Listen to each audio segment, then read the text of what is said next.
Voici ce que représenteraient 10 millions d'euros. Voici 100 millions d'euros et voici 1 milliard d'euros. Xavier Niel, le fondateur de Free, pèse plusieurs milliards d'euros. Bernard Arnault, PDG de LVMH, est l'un des hommes les plus riches du monde. Et puis il y a vous. Vous avez probablement un boulot en ce moment. Un boulot que vous avez décroché grâce au diplôme que vous avez préparé à la fac. Vous n'avez probablement pas beaucoup d'économies, votre loyer ou votre crédit immobilier vous semble exorbitant, vous avez l'impression de ne pas être assez payé. Vous avez peut-être quelques crédits à la consommation à rembourser. Peut-être êtes-vous étudiant, en train de préparer un diplôme qui, vous l'espérez, vous permettra de trouver un emploi stable et bien rémunéré. Vous n'avez probablement pas mis grand-chose de côté, peut-être juste un livret avec quelques centaines d'euros. La richesse, devenir riche, tout ça vous semble un rêve inaccessible.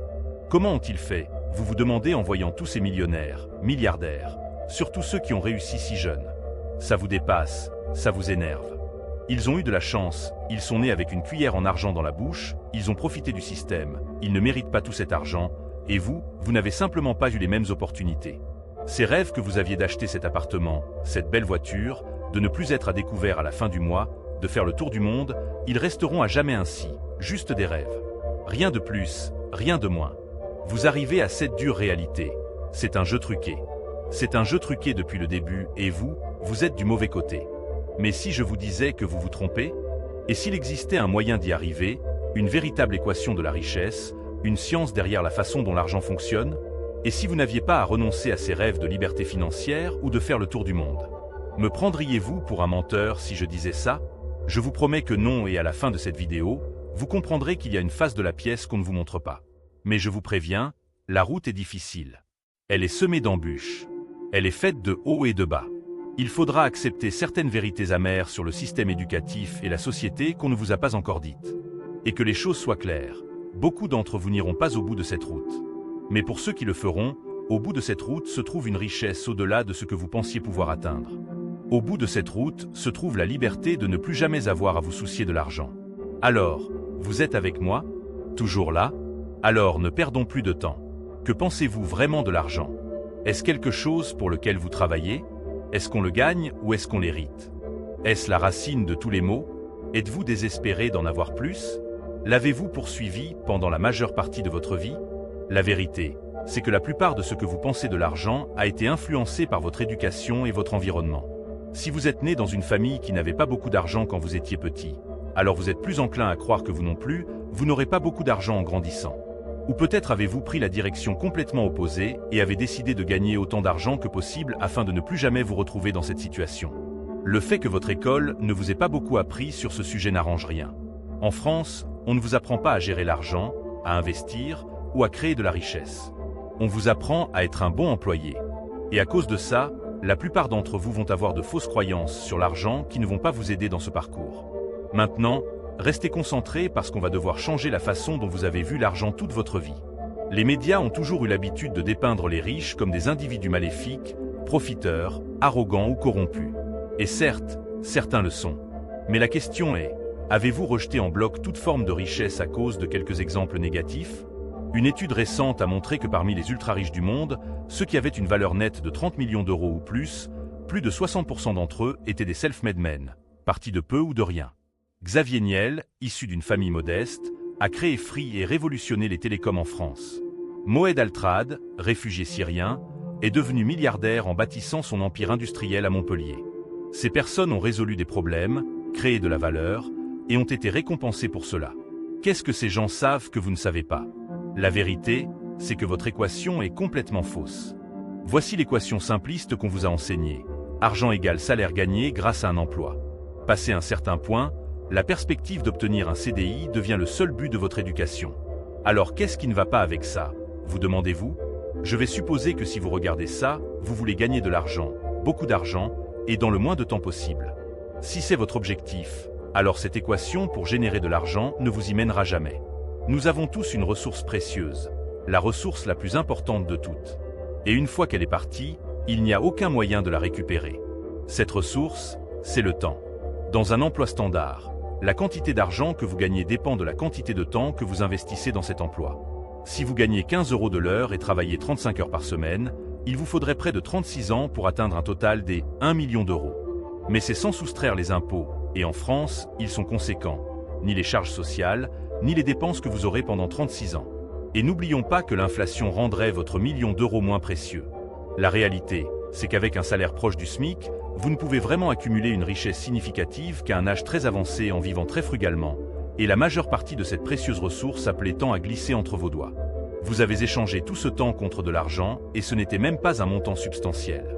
Sans oublier que même avec un bon salaire, disons 3 000 € net par mois, après le loyer, les courses, l'essence, les impôts, il ne reste souvent pas grand-chose à la fin du mois. Alors encore une fois, vous vous demandez, comment se fait-il qu'il y ait des millionnaires et des milliardaires self-made à des âges si jeunes? Qu'est-ce qui les rend si différents? Et la vérité, c'est qu'ils ont une meilleure équation que vous. Ils ont une façon de comprendre l'argent que vous n'avez pas tout à fait saisi. Écoutez attentivement maintenant. Arrêtez de courir après l'argent. Dans une économie de marché, les règles du jeu sont les suivantes. Vous êtes payé proportionnellement à la valeur perçue que vous apportez. Et les gens qui perçoivent votre valeur, c'est le marché, les consommateurs de l'économie. Le marché, c'est vous, vos amis, votre famille, vos voisins, votre pays. Les gens se plaignent parfois que les footballeurs gagnent trop, mais pour que les joueurs de Ligue 1 soient payés des millions, il doit y avoir un marché pour le football en premier lieu. Les gens doivent voir la valeur dans le football en premier lieu pour qu'ils veuillent acheter des billets, des abonnements Canal+, et des maillots. Et si le marché a une forte demande pour le football, devinez ce qui arrive aux joueurs qui sont au sommet de leur jeu? Ils sont grassement payés pour ça. Il ne s'agit pas de la quantité de travail que vous fournissez.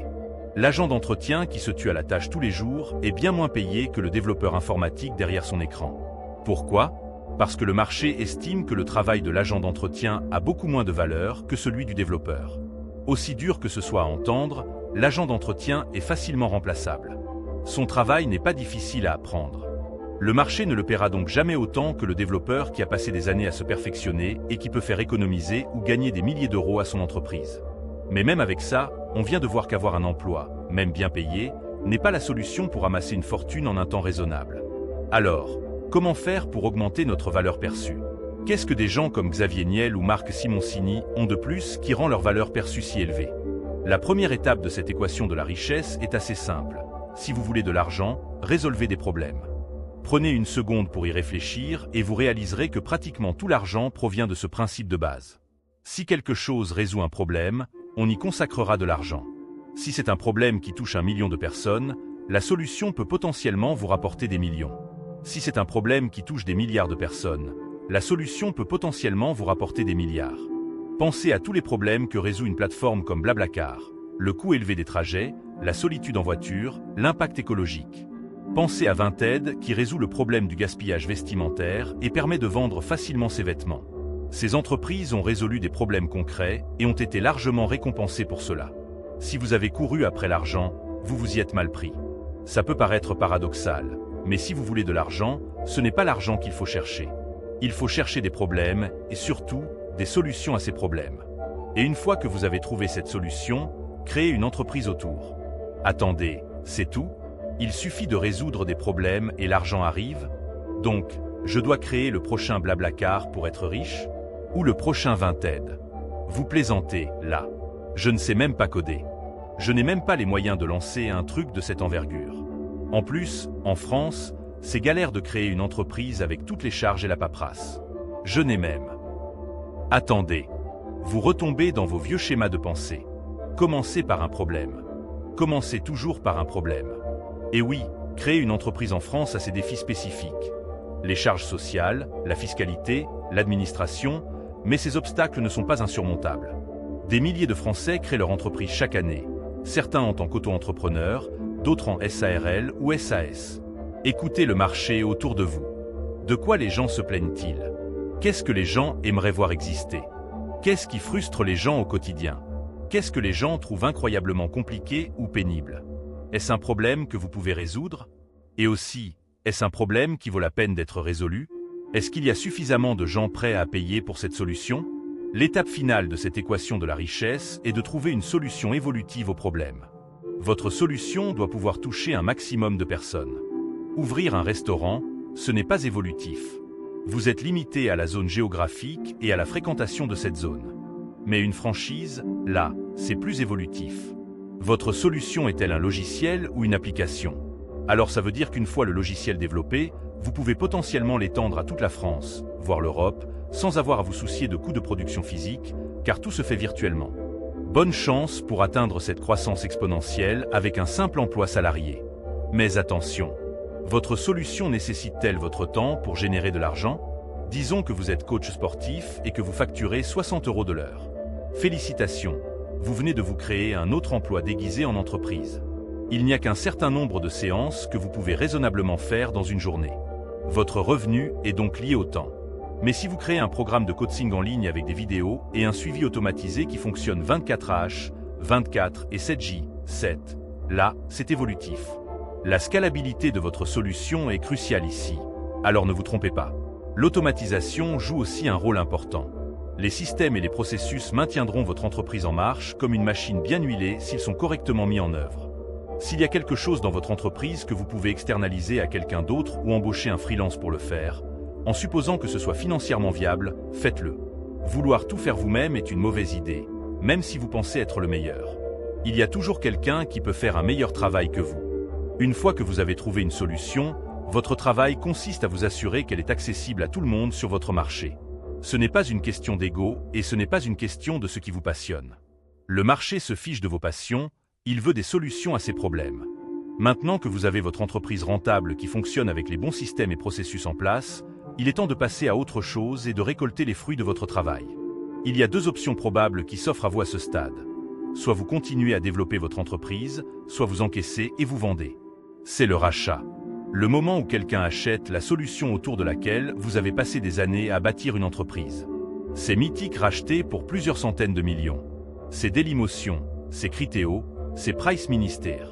Et les innombrables autres success stories françaises qui se produisent chaque année. C'est là que tous les efforts que vous avez consacrés à la construction de votre entreprise portent leurs fruits. Et attention, la fiscalité sur ces gains sera importante en France. Prévoyez entre 30% et 45% d'impôts selon votre situation, mais même après impôts, ça reste une somme considérable. Et si vous choisissez de continuer à gérer votre entreprise, il peut y avoir de nombreuses raisons. Peut-être que vous aimez l'entreprise que vous avez créée et que vous voulez poursuivre l'aventure. Peut-être que vous pensez pouvoir la développer davantage et la revendre plus tard à un prix supérieur à sa valeur actuelle. Peut-être que votre entreprise fonctionne de manière semi-passive, ce qui vous permet de ne pas sacrifier tout votre temps libre pour la faire tourner. Parce qu'il faut le rappeler, en France, on accorde aussi de l'importance à l'équilibre entre vie professionnelle et vie personnelle. La richesse ne doit pas se faire au détriment de votre santé ou de vos relations. Ou peut-être que c'est une combinaison de ces trois raisons. Quoi qu'il en soit, vous l'avez fait. Vous avez résolu un problème que le marché voulait voir résolu, et il vous a récompensé pour cela. Alors maintenant, je vous pose la question, pourquoi tout ça, au fond? Pour la plupart d'entre vous, l'argent n'a jamais été le but. L'argent n'est qu'un bout de papier, un chiffre sur un écran, des données informatiques. Sa valeur n'est soutenue que par notre croyance collective en sa valeur. Dès le départ, ce n'était pas une question d'argent. Ne plus avoir à regarder son compte en banque avant chaque achat, acheter l'appartement de ses rêves, cette belle voiture, faire le tour du monde, ne jamais avoir à s'inquiéter de sa situation financière, offrir une vie meilleure à ses parents, à ses enfants. C'est la liberté que vous recherchiez. Votre objectif n'était pas monétaire. C'était un sentiment, une sensation. La capacité de faire ce que vous voulez, quand vous le voulez, sans jamais avoir à vous demander. Est-ce que je peux me le permettre? Est-ce que j'ai utilisé tous mes jours de congé pour l'année? Comment vais-je payer le loyer ce mois-ci? Ma retraite sera-t-elle suffisante? Quels rêves devrais-je sacrifier parce que je n'ai pas les moyens de les réaliser? La leçon la plus importante de cette vidéo n'a jamais porté sur la nature de l'argent. Elle portait sur la seule ressource précieuse que nous ayons tous, la seule ressource que nous ne pourrons jamais récupérer, le temps. Est-ce que renoncer à une grande partie de votre temps pour un travail que vous n'aimez probablement pas en vaut la peine? Est-ce que votre vie se résume à travailler, prendre le RER bondé, rentrer à la maison, regarder Netflix, dormir, vous réveiller le lendemain et répéter le même cycle pendant 40 ans jusqu'à la retraite? Combien d'heures de plus de votre vie laissez-vous filer à cause de ce schéma? Certes, en France, nous avons la chance d'avoir 5 semaines de congés payés, une sécurité sociale, une retraite. Ces acquis sociaux sont précieux et nous protègent. Mais est-ce suffisant pour vous? Est-ce tout ce que vous attendez de la vie? Ou peut-être que cette réalité vous convient? Peut-être que la sécurité d'un CDI, les congés payés, la mutuelle, tout cela vous suffit amplement. Et si c'est le cas, il n'y a absolument rien de mal à cela. Chacun a le droit de choisir son chemin. Le maximum que vous aurez retiré de cette vidéo sera un peu de divertissement et peut-être un changement de perspective. Mais il y a ceux d'entre vous qui comprennent l'autre option. Ceux d'entre vous qui ont le désir de ne plus jamais avoir à se soucier de l'argent. Et donc je ressens le besoin de vous rappeler, arrêtez de courir après l'argent. Concentrez-vous sur les problèmes et trouvez les solutions à ces problèmes. C'est l'équation par laquelle toute richesse se construit. Si vous désirez la liberté de ne plus jamais avoir à vous inquiéter de l'argent, alors faites de la résolution de problèmes le projet significatif de votre vie. Est-ce que cela signifie que vous serez heureux au bout du chemin? Est-ce que cela signifie que vous vous sentirez épanoui? Vous seul pouvez répondre à cette question. Mais si votre projet est significatif, s'il apporte de la valeur aux autres, alors peut-être que cela vaut la peine de le poursuivre. Et voilà votre équation de la richesse. Bien sûr, j'ai simplifié beaucoup de choses dans cette vidéo. Les sujets de l'entreprise, de l'argent, de l'entrepreneuriat sont bien trop vastes pour que je les aborde en détail dans une seule vidéo comme celle-ci. Mais si vous voulez vous lancer dans cette aventure, je vous recommande de vous renseigner sur des parcours inspirants comme ceux d'Olivier Roland avec « Tout le monde n'a pas eu la chance de rater ses études » ou les podcasts de génération Do It Yourself. Renseignez-vous sur le statut d'auto-entrepreneur, les différentes structures juridiques, les aides à la création d'entreprises qui existent en France. Et il est également important de rappeler un point crucial. La plupart des gens n'y arriveront pas pour diverses raisons. Certains abandonneront trop tôt, d'autres ne trouveront pas le bon problème à résoudre, d'autres encore se perdront en cours de route. Mais le plus important est d'essayer, d'échouer si nécessaire, d'échouer rapidement, d'apprendre et de passer à autre chose. Et si vous faites quelque chose qui n'est pas strictement lié à une entreprise, mais que vous voulez gagner plus d'argent, alors posez-vous la question. Quel problème est-ce que je résous? Cela pourrait vous amener à trouver des moyens de mieux monétiser ce que vous faites. Et cela inclut également un emploi et une carrière. Si vous pouvez résoudre plus de problèmes et apporter plus de valeur à votre entreprise, vous avez un argument à faire valoir pour négocier une augmentation ou une promotion. Mais je terminerai sur le même message que j'ai répété à de nombreuses reprises dans cette vidéo. Arrêtez de courir après l'argent et commencez à vous concentrer sur la résolution des problèmes qui comptent.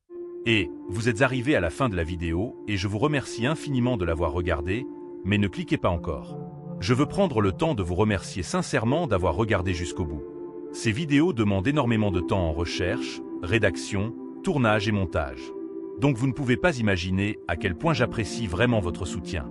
Si vous avez vraiment aimé cette vidéo, alors n'hésitez pas à liker. Et si vous ne l'avez pas aimé, laissez un commentaire constructif pour me dire pourquoi et comment je peux m'améliorer. Mon objectif avec cette chaîne a toujours été de créer des vidéos de qualité sur l'entrepreneuriat, les finances personnelles et le développement personnel. Et si cela vous intéresse et que vous voulez en voir plus, abonnez-vous et activez la cloche de notification pour ne rien manquer. Ceci étant dit, j'espère que vous passez une excellente journée. À très bientôt.